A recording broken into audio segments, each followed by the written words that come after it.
पालमपुर गांव में एक भयंकर बीमारी फैल जाती है, जिससे गांव वाले बेहद परेशान हो जाते हैं। इस गांव में एक रईस खानदान है, जिसका मुखिया बलराज है, जो कि गरीब लोगों से बेहद चिढ़ता है और उन्हें अपने घर के आसपास भी भटकने नहीं देता। बलराज को एक गरीब उसके घर की ओर आते हुए नजर आता है। ए लड़के, कहाँ जा रहे हो? साहब, बहुत भूख लगी है, मैं खाने की तलाश में हूँ। खबरदार, जो मेरे घर की तरफ एक कदम भी बढ़ाया तो मैं तुम्हारी टांगे तोड़कर रख दूंगा। ऐसा मत कहिए साहब, 2 दिन से भूखा हूँ। अगर आप मुझे खाना खिला देंगे तो मालिक आपका भला करेगा। अच्छा, तेरे जैसे भिखारी को खाना खिलाने से मेरा भला होगा? चल निकल जा यहाँ से, नहीं तो अपने कुत्ते से तेरी टांगे कटवा दूंगा। बलराज का कुत्ता उस गरीब लड़के की ओर दौड़ता है। ये देखकर वो गरीब लड़का वहाँ से अपनी जान बचाकर भागने लगता है। बड़ा आया था मेरा भला करने वाला। दूसरी ओर गांव में एक गरीब आदमी है, जिसका नाम दीनदयाल है। उसे अपनी तरह सभी गरीब लोगों से बेहद हमदर्दी है। वो एक किसान भी है, इसलिए उसके पास काफी मिकदार में अनाज है। इसलिए वो गरीब और कमजोर लोगों को अपने घर पर खुद खाना बनाकर खिलाने लगता है। अरे शर्माओ मत भाई, अपना ही घर समझो और एक रोटी और खा लो। तभी उसके दरवाजे पर चिल्लाते हुए बलराज आता है। अरे ओ दीनदयाल के बच्चे, बाहर निकल। आप लोग परेशान मत होइए, अब खाना खाइए, मैं जाकर देखता हूँ आखिर बात क्या है। दीनदयाल की बात सुनकर सभी गरीब लोग खाना खाने लगते हैं और दीनदयाल घर के बाहर आ जाता है। सलाम साहब, आज आपका इस गरीब के घर कैसे आना हुआ? मैं तो तेरी शक्ल भी नहीं देखना चाहता, लेकिन तेरे कारनामे ऐसे हैं कि मुझे यहाँ आना पड़ा। अब क्या गलती हो गई मुझसे मालिक? तू बड़ा दानवीर बना फिरता है ना, तो जाकर सड़कें बना, रास्ते ठीक कर। मैंने ऐसा क्या कर दिया? तू जो ये गरीबों को खाना खिला रहा है, उससे मुझे परेशानी हो रही है। लेकिन साहब, मैं तो इन बेचारे गरीबों को अपने घर पर अपना उगाया हुआ खाना खिला रहा हूँ, इससे आपको क्या तकलीफ है? तो चाहे अपने घर पर खिला या कहीं और खिला, लेकिन ये गरीब सीधे तेरे घर पर नहीं आते ना, ये मेरे घर के सामने से गुजरते हैं। पर इसमें बुरा क्या है? ये इतने गंदे लोग हैं कि इनके पीछे मक्खियाँ घुमा करती है और कुछ मक्खियाँ मेरे घर में घुस जाती है। यह तेरे लिए आखिरी चेतावनी है, अगर आज के बाद तूने इन्हें खाना खिलाया तो तेरी खैर नहीं। इतना कहकर बलराज गुस्से से वहाँ से चला गया। दीनदयाल अपना मायूस चेहरा लेकर घर के अंदर आता है, जहाँ पर कुछ गरीब लोग खाना खा रहे हैं, जिन्होंने बलराज की चेतावनी सुन ली है। चाचा जी, क्या आप हमें कल से खाना नहीं खिलाएंगे? नहीं बेटा, ऐसी कोई बात नहीं है, तुम फिक्र मत करो। तुम्हें जब भी भूख लगे तुम मेरे घर आ जाना और पेट भरकर खाना खा लेना। खाना खाने के बाद सभी गरीब लोग दीनदयाल के घर से चले जाते हैं। दीनदयाल अपने पड़ोसी बलराज की बातों पर काफी देर तक सोचता है, लेकिन उसका मन नहीं मानता कि वो इस बीमारी के वक्त गरीबों की मदद ना करे। इसलिए वो गरीबों को खाना खिलाना जारी रखता है। ये देखकर बलराज बेहद चिढ़ जाता है और वो एक पंचायत बुलाकर दीनदयाल पर झूठा चोरी का इल्जाम लगाता है। मैंने इस दीनदयाल को अपना पड़ोसी और दोस्त माना, पर इसने दोस्ती के आड़ में मेरे घर से 5 बोरी अनाज चुराए हैं। मैं नहीं चाहता कि ये चोर कस्बों के दूसरे घरों में भी चोरी करे, इसीलिए इसे कस्बे में से निकाल देना चाहिए। बलराज की बात सुनकर और गांव वालों के फायदे के लिए पंचायत दीनदयाल को गांव से निकालने का फैसला करती है। अब दीनदयाल अपना घर छोड़कर गांव से दूर जंगल में जाकर रहने लगता है। वो जंगल में अपनी छोटी सी झोपड़ी और एक रसोई घर बनाता है। दीनदयाल अपने बचे हुए अनाज से गरीब लोगों को फिर से खाना खिलाना शुरू करता है, पर अब दीनदयाल के पास धीरे धीरे अनाज की कमी होने लगती है। वो एक दिन में कई 100 लोगों का खाना बनाता है। इसी बीच जब वो अपने अनाज भंडार में जाता है तो देखता है कि अब उसके पास सिर्फ आधा बोरी अनाज ही बचा हुआ है। हे मालिक, मेरी मदद करो। यह कयामत तो थमने का नाम ही नहीं ले रही है और ऊपर से मेरे घर में राशन भी खत्म होने जा रहा है। मैं कैसे लोगों की मदद करूंगा? दीनदयाल बचे हुए आधे बोरी अनाज से गरीबों के लिए खाना बनाता है, जिससे वो एक थाली में कुछ खाना अपने लिए निकाल कर अलग से रखता है। वो सभी गरीबों को खाना खिलाता है और खाना खाने के बाद जब सभी गरीब वहाँ से चले जाते हैं तो दीनदयाल अपना खाना निकाल कर खाने लगता है। तभी एक बीमार बूढ़ी औरत दीनदयाल के दरवाजे पर आ जाती है। बेटा, बेहद भूख लगी है, कुछ खाने को दे दो। दीनदयाल को उस बूढ़ी औरत पर बहुत दया आती है और वो अपने लिए रखा हुआ खाना उस बूढ़ी औरत को खिला देता है। खाना खाने के बाद बूढ़ी औरत वहाँ से जाते हुए दीनदयाल को दुआ देती है। बेटा, इस महामारी में जब सभी लोग मरीजों से दूर भाग रहे हैं, तब ऐसे वक्त में भी तुम गरीब और कमजोर लोगों की मदद कर रहे हो। मालिक तुम्हारा भला करे और तुम्हारे इस छोटे से रसोई घर को अनमोल बनाए। इतना कहकर वो बूढ़ी औरत वहाँ से चली जाती है। क्योंकि अब खाने को कुछ नहीं बचा है, इसलिए दीनदयाल भूखा ही सो जाता है। भूखा सोने की वजह से दीनदयाल को रात में ठीक से नींद नहीं आती, इसलिए वो सुबह होने से पहले ही उठ जाता है और पानी पीने के लिए अपने रसोई घर की ओर जाता है तो देखता है कि उसका पूरा रसोई घर सोने का बन चुका है। हे मालिक, आपकी लीला तो आप ही जाने। अब मैं गरीब लोगों की और अच्छे से मदद कर सकता हूँ। दीनदयाल अपने रसोई घर से कुछ सोना निकालकर उसे बेचकर मिले हुए पैसों से गरीब और बीमार लोगों की मदद करने लगता है। इसी बीच बलराज को भी बीमारी लग जाती है और वो भी मदद के लिए भटकते भटकते दीनदयाल के घर पहुंच जाता है। मैं किस मुंह से माफी मांगू तुमसे दीनदयाल। मैंने तुम्हें पहले भी बहुत परेशान किया और बाद में तुम पर झूठा इल्जाम लगाकर तुम्हें कस्बे से निकाल दिया। कोई बात नहीं साहब, उस वक्त आपके सर पर अमीरी का घमंड छाया हुआ था, पर आज आपको देखकर लगता है कि मेरे सामने कोई अमीर आदमी नहीं बल्कि एक गरीब बेसहारा आदमी खड़ा है जो मुझे मदद के लिए पुकार रहा है। दीनदयाल बलराज को अपने घर के अंदर ले जाता है और उसे खाना खिलाकर कुछ दवाइयाँ देता है।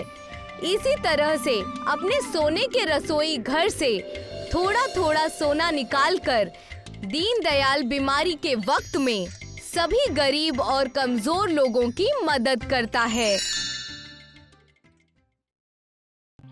पृथ्वीगंज नाम का एक गांव था। वहां भीमरू अपनी एक लौती बेटी फगुनिया के साथ रहता था। फगुनिया का स्वभाव बहुत चंचल और बहुत ही नेक इंसान था। भीमरू एक साधारण और मासूम अब्बा था। रहने को एक छोटी सी कुटिया और कुम्हार का काम किया करता था, यानी मिट्टी के बर्तन। कुछ दिनों से कारोबार न होने की वजह से भीमरू बहुत ज्यादा परेशान था। अब्बू, आपने कल रात से कुछ नहीं खाया है, कम से कम कुछ नाश्ता तो कर लीजिए। मैं क्या बताऊं फगुनिया, लोगों के पास नए नए आविष्कार आ गए हैं।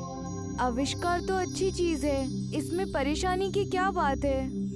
जब से फ्रिज और एसी आ गए हैं, हम जैसे छोटे मोटे कुम्हारों से अब कोई पानी के लिए मटका नहीं खरीद रहा है, ना ही हमसे कोई मिट्टी का सामान खरीद रहा है। आप फिक्र मत कीजिए अब्बू, मैं हूँ ना, मैं आपका बहुत अच्छे से ख्याल रखूंगी। तुम्हें अच्छी तरह पता है, मुझे रात को दिखाई देना भी बंद हो गया है। भीमरू को फगुनिया की शादी की चिंता भी सताया करती थी। एक दिन फगुनिया को देखने लड़के वाले आए। देखो भीमरू, यूं तो हम बड़े खानदान से है, ऐसे वैसे जगह हम रिश्ता नहीं कर सकते। लेकिन फगुनिया को मेरा बेटा जय बड़ा पसंद करता है। हाँ हाँ, वरना हम जैसे अमीर तुम्हारे गांव में कदम भी नहीं रखते। मैं बहुत खुशनसीब होऊंगा अगर आपका बेटा मेरी बेटी से निकाह करेगा तो। उतने में वहाँ पर फगुनिया चाय की प्लेट और सूखे गले बिस्किट लेकर आती है। ये क्या मजाक है भीमरू, तुम हमारे घर मिट्टी के बर्तन और मटका लेकर आते थे, इस वजह से हमारी तुमसे जान पहचान है, तो अब क्या तुम हमें ये बासे बिस्किट और ये गंदी चाय पिलाओगे? समधी जी माफ कीजिएगा, मेरे घर बस यही है। वो क्या है कि मेरी दुकान भी बहुत दिनों से चल नहीं रही है। अगर हम तुम्हारे घर बारात लेकर आए तो क्या तब भी तुम ऐसी ही हरकत करोगे? ना बाबा ना, मैं अपने बेटे की शादी कहीं और कर लूंगी। चलिए जी। बराए मेहरबानी ऐसा मत कीजिए, रुक जाइए, मेरी बेटी का रिश्ता पक्का कर लीजिए, रुक जाइए। भीमरू के लाख रोकने पर भी लड़के वाले ना रुके। इस सदमे की वजह से भीमरू रोने लगा। अब्बू, आप रो क्यों रहे हैं? ये तो बहुत छोटी सी बात है, लेकिन मैं आपको छोड़कर कहीं नहीं जाऊंगी। बचपन से ही अम्मी के न होने की वजह से आपने ही तो इतने अच्छे से मेरी तरबियत की है, तो मैं भी आपको छोड़कर कहीं नहीं जाऊंगी। मुझे माफ करना बेटा, मैं तुम्हें चैन सुख कुछ नहीं दे पा रहा हूँ, लेकिन मैं वादा करता हूँ तुम्हारी शादी में मैं कोई कमी नहीं रहने दूंगा। इतना कहकर भीमरू अपने अटके हुए मिट्टी के बर्तन के पैसे लेने जाता है। वहीं वो अपने एक पुराने ग्राहक जो कि बड़ी अमीर है उनसे मिलता है। बड़ी मालकिन, मुझे मेरी बेटी की शादी करनी है, मेरे पास खाने तक को पैसे नहीं है। भीमरू, मैं तुम्हारी इसमें कैसे मदद करूं? मिट्टी के सामान अब ज्यादातर गांव में कोई नहीं खरीदता। मैं फिर भी कोशिश करूंगी कि तुम्हें जल्द से जल्द पैसे मिले और तुम्हारा धंधा ज्यादा हो, ठीक है? अगर आपके पास कोई और काम भी हो तो मुझे बताइए, मैं वो भी करने के लिए तैयार हूँ। तो भीमरू, तुम एक काम क्यों नहीं करते? इस हफ्ते मेरी बड़ी बेटी की शादी है, तुम वहाँ क्यों नहीं आ जाते? खाना बनाने में तुम बावर्चियों की मदद कर देना और बाकी के छोटे मोटे काम में हाथ बटा देना। आपका बहुत शुक्रिया मालकिन, बहुत शुक्रिया। और ठीक वैसा ही हुआ। भीमरू हलवाइयों को खाना बनाने में उनकी मदद करने लगा। अरे भीमरू, तुम यहाँ? मैंने सुना है कि तुम्हारी बेटी का रिश्ता टूट गया। अब मैं आपसे क्या कहूँ, यूँ समझ लीजिए कि जवान बेटी सर पर टेंशन है। अब अगर बुरा न मानो तो अपनी बेटी फगुनिया की शादी मेरे बेटे प्रवीण से क्यों नहीं करा देते? प्रवीण और फगुनिया ने साथ में ही तालीम हासिल की थी और अब बड़ा कामयाब लड़का बन गया है। शहर में ट्रक चलाने का काम करता है। क्या सच? अगर ऐसा है तो देरी किस बात की, चट मंगनी पट निकाह। मैं अगले सोमवार को ही तुम्हारे घर आऊंगी। हाँ। भीमरू इस बात से बहुत खुश हुआ और अपने घर चला गया।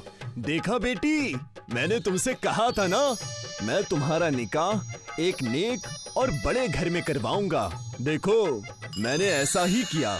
मुझे हलवाई काकी मिली थी और उन्होंने मुझे सारी बातें बना दी। उन्होंने अपने खानदानी कंगन भी तोहफे में दे दिया।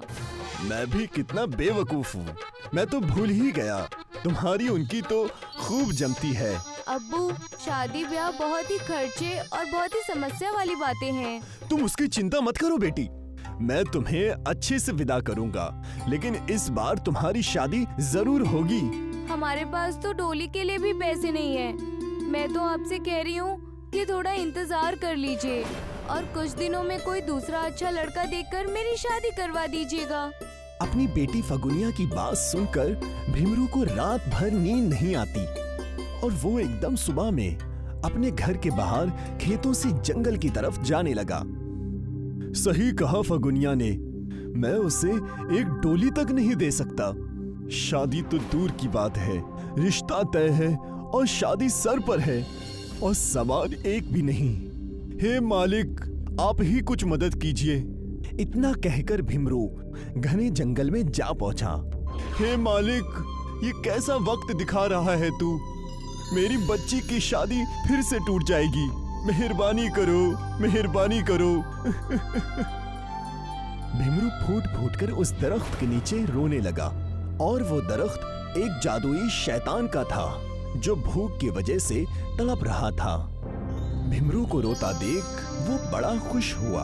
अगर मालिक आपने मेरी मदद नहीं की तो यहीं इसी मिट्टी पर अपनी जान दे दूंगा।